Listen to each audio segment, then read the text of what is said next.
Thank you very much, dear Madam Federal Chancellor, Mr. Telchik, ladies and gentlemen. I am truly grateful to be invited to such a representative conference that has assembled politicians, military officials, entrepreneurs and experts from more than 40 nations. This conference's structure allows me to avoid excessive politeness and the need to speak in roundabout, pleasant but empty diplomatic terms.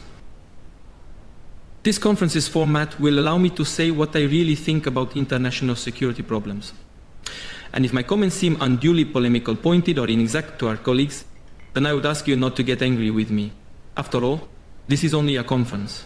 And I hope that after the first 2 or 3 minutes of my speech, Mr. Telchik will not turn on the red light over there.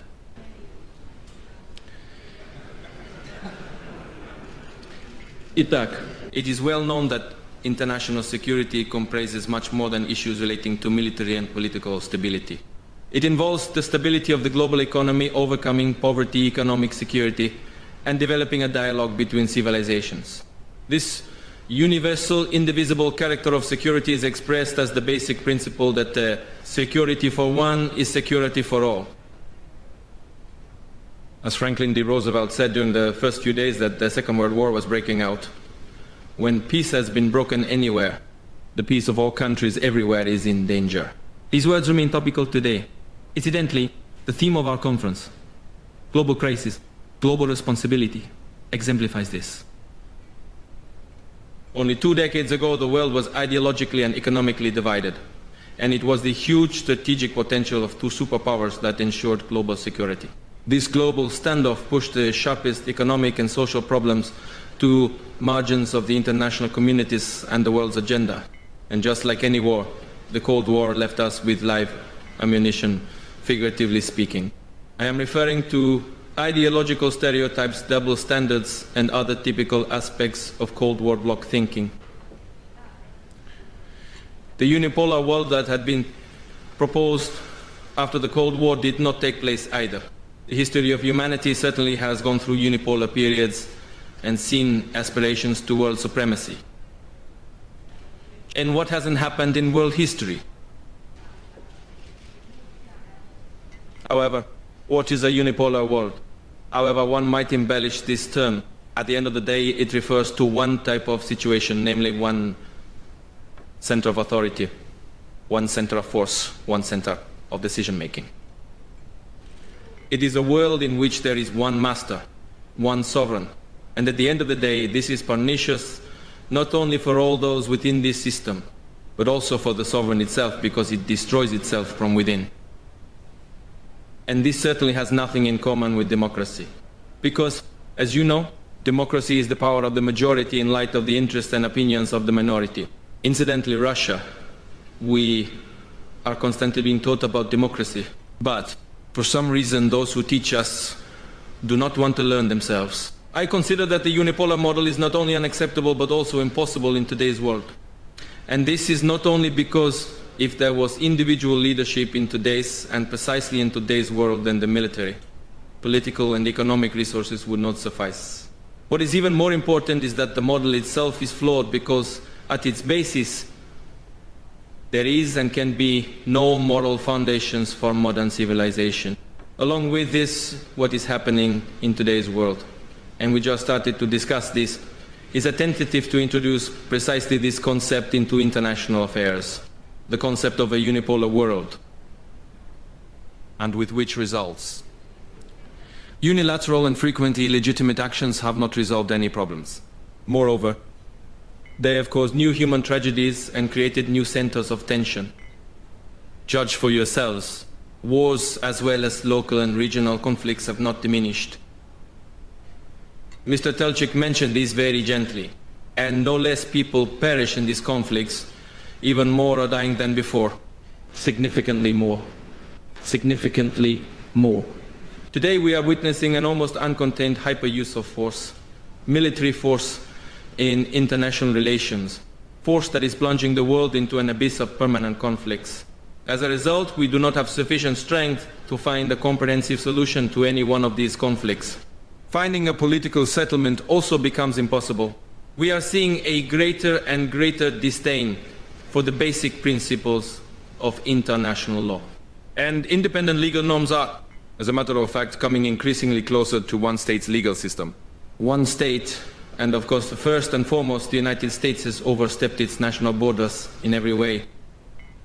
This is visible in the economic, political, cultural, and educational policies it imposes on other nations. Well, who likes this? Who is happy about this?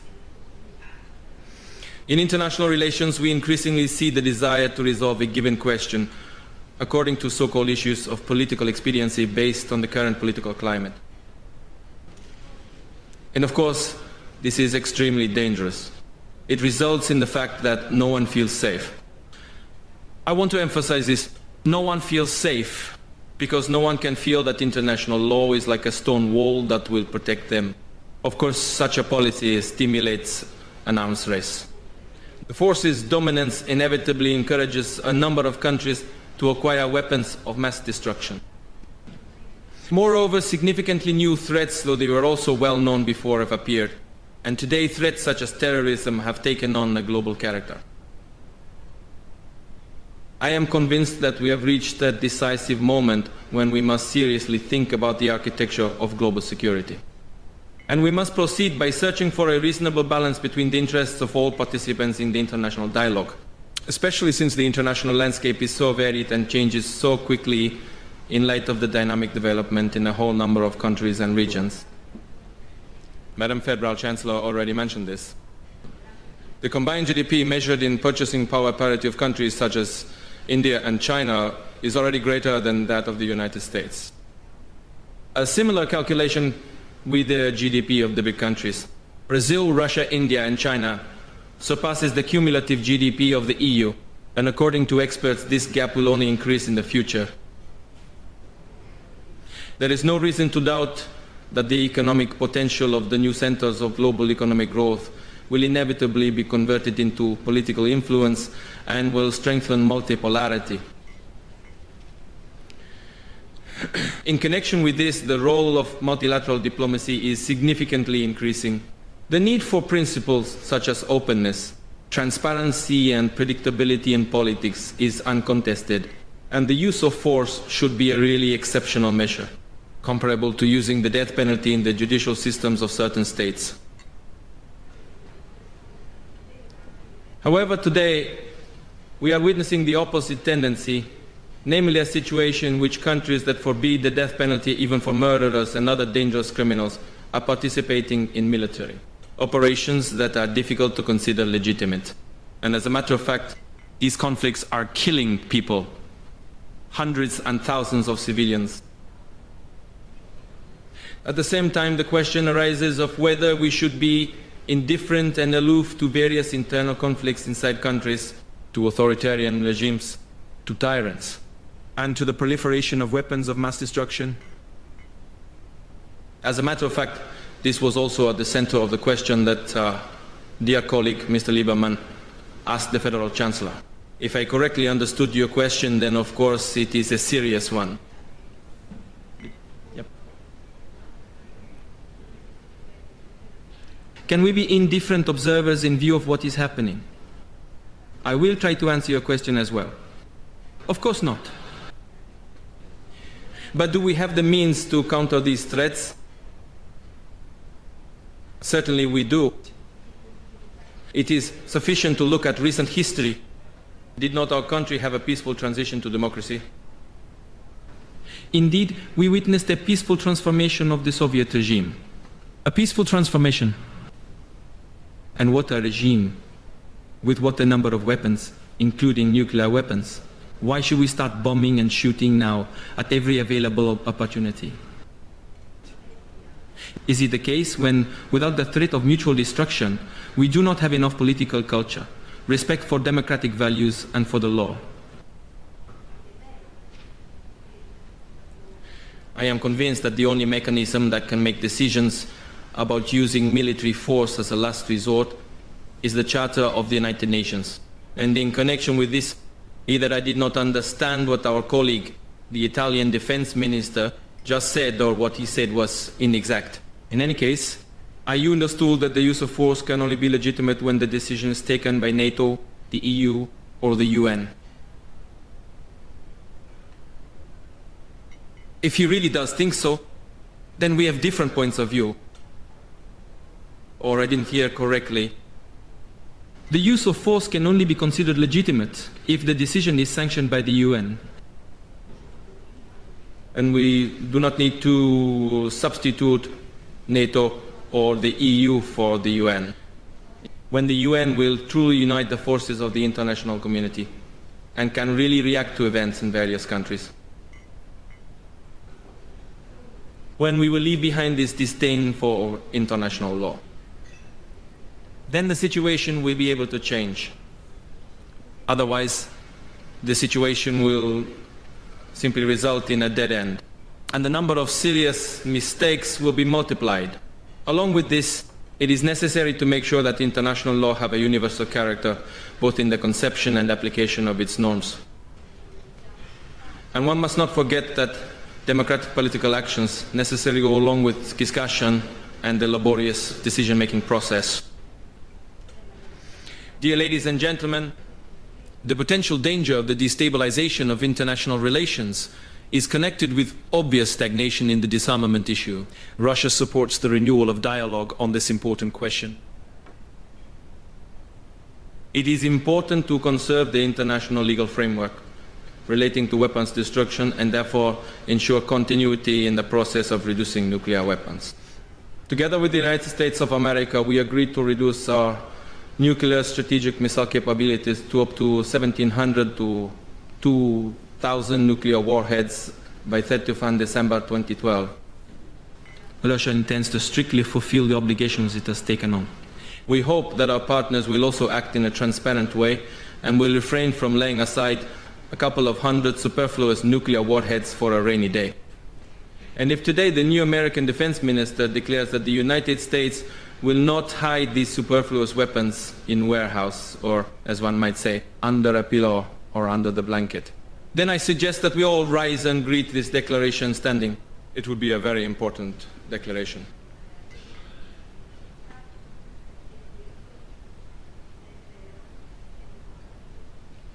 Russia strictly adheres to and intends to further adhere to the Treaty on Non-Proliferation of Nuclear Weapons, as well as the multilateral supervision regime for missile technologies. The principles incorporated in these documents are universal ones. In connection with this, I would like to recall that in the 1980s, the USSR and the United States signed an agreement on destroying a whole range of small and medium-range missiles. But these documents do not have a universal character. Today, many other countries have these missiles, including the Democratic People's Republic of Korea, the Republic of Korea, India, Iran, Pakistan, Israel. Many countries are working on these systems and plan to incorporate them as part of their weapons arsenals. And only the United States and Russia bear the responsibility to not create such weapon systems. It is obvious that in these conditions we must think about ensuring our own security. At the same time, it is impossible to sanction the appearance of new destabilizing high-tech weapons. Needless to say, it refers to measures to prevent a new area of confrontation, especially in outer space. Star Wars is no longer fantasy, it is a reality. In the middle of the 1980s, our American partners were already able to intercept their own satellite. In Russia's opinion, the militarization of outer space could have unpredictable consequences for the international community and provoke nothing less than the beginning of a nuclear era. And we have come forward more than once with initiatives designed to prevent the use of weapons in outer space. Today, I would like to tell you that we have prepared a project for an agreement on the prevention of deploying weapons in outer space. And in the near future, it will be sent to our partners as an official proposal. Let us work on this together. Plans to expand certain elements of the anti-missile defense system to Europe cannot help but disturb us. Who needs the next step of what would be, in this case, an inevitable arms race? I deeply doubt that Europeans themselves do. Missile weapons with a range of about 5,000 to 8,000 kilometers that really pose a threat to Europe do not exist in any of the so-called problem countries. And in the near future and prospects, this will not happen and is not even foreseeable. And any hypothetical launch of, for example, a North Korean rocket to American territory through Western Europe obviously contradicts the laws of ballistics. As we say in Russia, it would be like using the right hand to reach the left ear. And here in Germany, I cannot help but mention the pitiable condition of the Treaty on Conventional Armed Forces in Europe. The adapted Treaty on Conventional Armed Forces in Europe was signed in 1999. It took into account a new geopolitical reality, namely the elimination of the Warsaw Bloc. 7 years have passed and only 4 states have ratified this document, including the Russian Federation. NATO countries openly declared that they will not ratify this treaty, including the provisions on flank restrictions, on deploying a certain number of armed forces in the flank zones, until Russia removed its military bases from Georgia and Moldova. Our army is leaving Georgia, even according to an accelerated schedule. We resolved the problems we had with our Georgian colleagues, as everybody knows. There are still 1,500 servicemen in Moldova that are carrying out peacekeeping operations and protecting warehouses with ammunition left over from Soviet times. We constantly discuss this issue with Mr. Solana, and he knows our position. We are ready to further work in this direction. But what is happening at the same time? Simultaneously, the so-called flexible frontline American bases appear in Bulgaria and Romania with up to 5,000 men in each. It turns out that NATO has put its frontline forces on our borders, and we continue to strictly fulfill the treaty obligations and do not react to these actions at all. I think it is obvious that NATO expansion does not have any relation with the modernization of the alliance itself or with ensuring security in Europe. On the contrary, it represents a serious provocation that reduces the level of mutual trust, and we have the right to ask, against whom is this expansion intended? And what happened to the assurances our Western partners made after the dissolution of the Warsaw Pact? Where are those declarations today? No one even remembers them, but I will allow myself to remind this audience what was said. I would like to quote the speech of NATO General Secretary Mr. Warner in Brussels on the 17th of May 1990. He said at the time that the fact that we are ready not to place a NATO army outside of German territory gives the Soviet Union a firm security guarantee. Where are these guarantees? The stones and concrete blocks of the Berlin Wall have long been distributed as souvenirs. But we should not forget that the fall of the Berlin Wall was possible thanks to a historic choice, one that was also made by our people, the people of Russia. A choice in favor of democracy, freedom, openness, and a sincere partnership with all the members of the big European family. And now they are trying to impose new dividing lines and walls on us. These walls may be virtual, but they are nevertheless dividing, ones that cut through our continent. And is it possible that we will once again require many years and decades, as well as several generations of politicians, to disassemble and dismantle these new walls? Dear ladies and gentlemen, we are unequivocally in favor of strengthening the regime of non-proliferation. The present international legal principles allow us to develop technologies to manufacture nuclear fuel for peaceful purposes.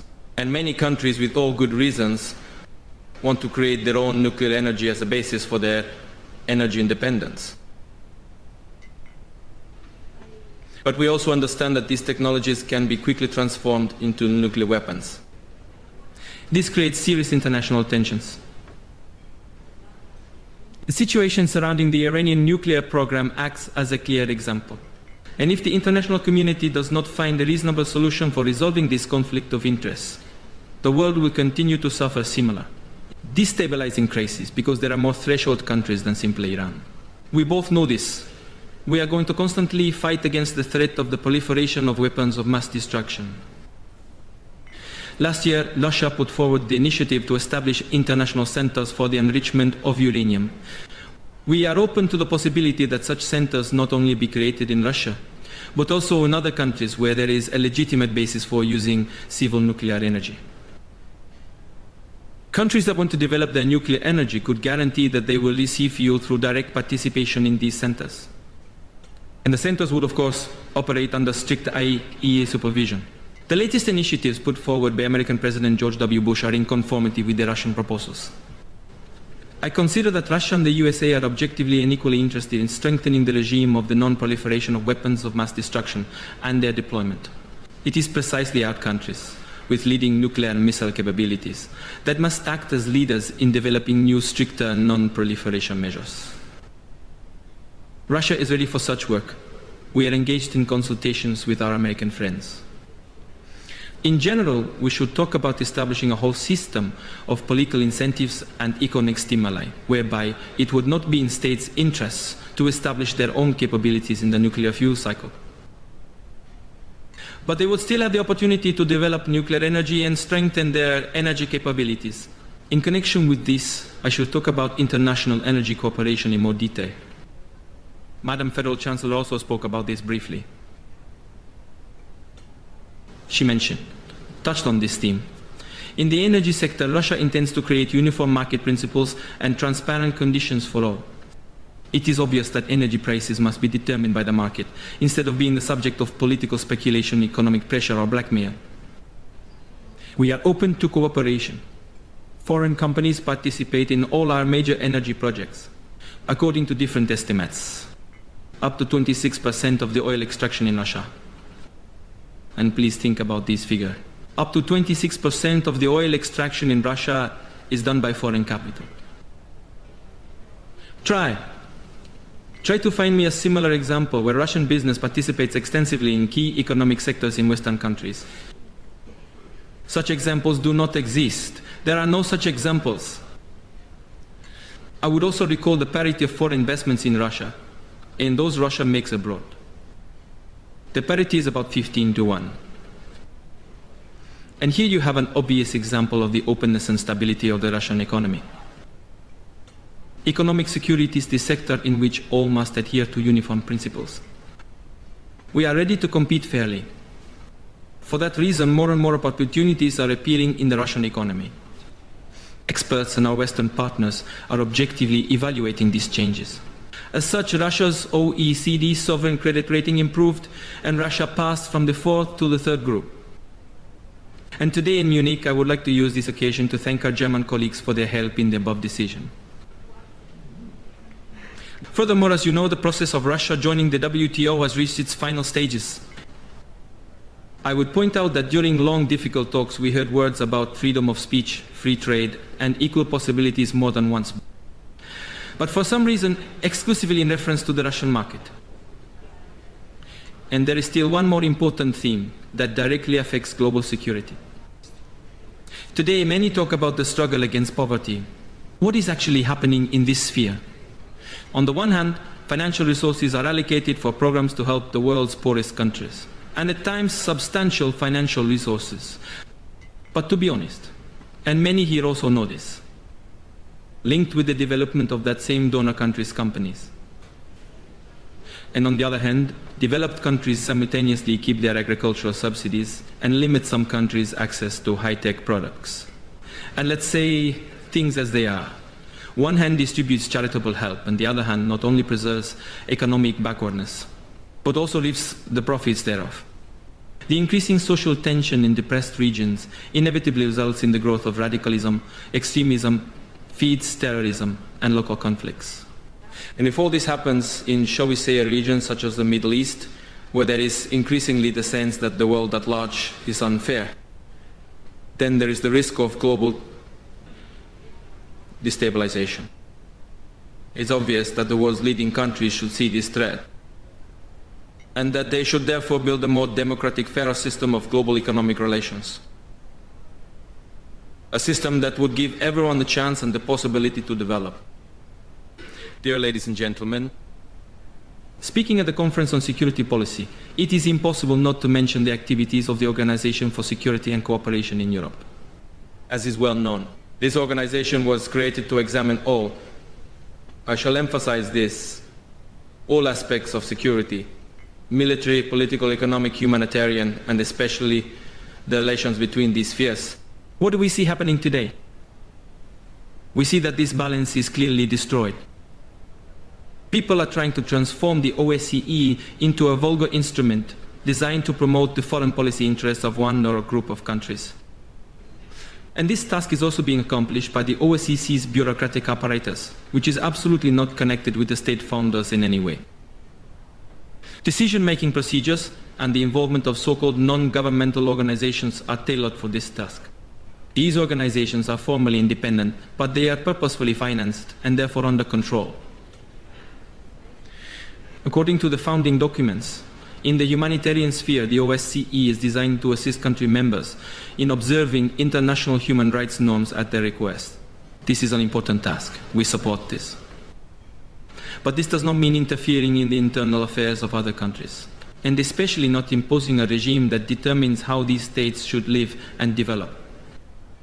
It is obvious that such interference does not promote the development of democratic states at all. On the contrary, it makes them dependent and, as a consequence, politically and economically unstable. We expect that the OSCE be guided by its primary tasks and build relations with sovereign states based on respect, trust and transparency. Dear ladies and gentlemen, in conclusion, I would like to note the following. We very often, and personally, I very often, hear appeals by our partners, including our European partners, to the effect that Russia should play an increasingly active role in world affairs. In connection with this, I would allow myself to make one small remark. It is hardly necessary to incite us to do so. Russia is a country with a history that spans more than 1,000 years and has practically always used the privilege to carry out an independent foreign policy. We are not going to change this tradition today. At the same time, we are well aware of how the world has changed, and we have a realistic sense of our own opportunities and potential. And of course, we would like to interact with responsible and independent partners with whom we could work together in constructing a fair and democratic world order that would ensure security and prosperity not only for a select few, but for all. Thank you for your attention.